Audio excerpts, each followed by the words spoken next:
Maurice Kamto a l'avantage qu'aurait pu revendiquer le SDF. Il a l'avantage, grâce au MRC et grâce à son antériorité dans l'espace politique, d'un quadrillage, bénéficier d'un très bon quadrillage du territoire national. Le MRC est un parti plutôt bien implanté, c'est un parti qui a déjà affronté des élections, c'est un parti qui a quelques élus, ils ne sont pas très nombreux, mais qui a au moins un appareil efficace et que cet appareil aujourd'hui au service de M. Kamto montre toute la qualité que cette candidature peut revendiquer et mériter d'ailleurs pour partie.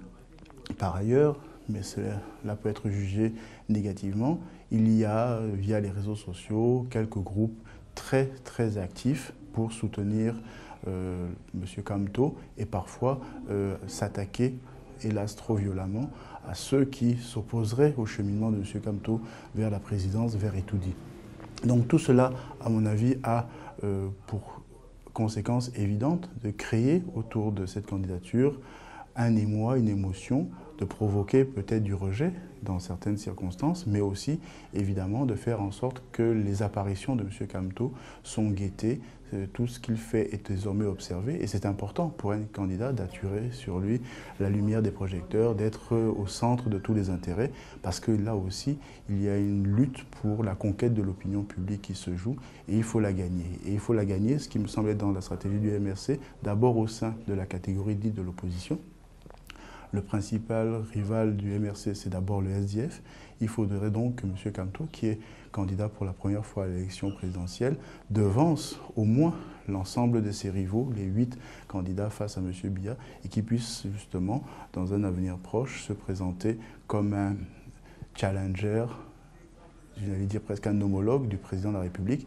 Je me mets dans le cas de figure où évidemment il perdrait l'élection. Par ailleurs, évidemment, candidat, il souhaite la gagner, ce qui peut après poser la question de savoir comment et avec qui il va gagner et gouverner, parce que pour l'instant, dans les stratégies d'alliance que l'on peut voir s'opérer, les ralliements en faveur de M. Kamto ne sont pas très importants, même s'il y a quelques prises de choix et quelques figures importantes de l'intelligentsia camerounaise qui se sont associées au projet de M. Kamto.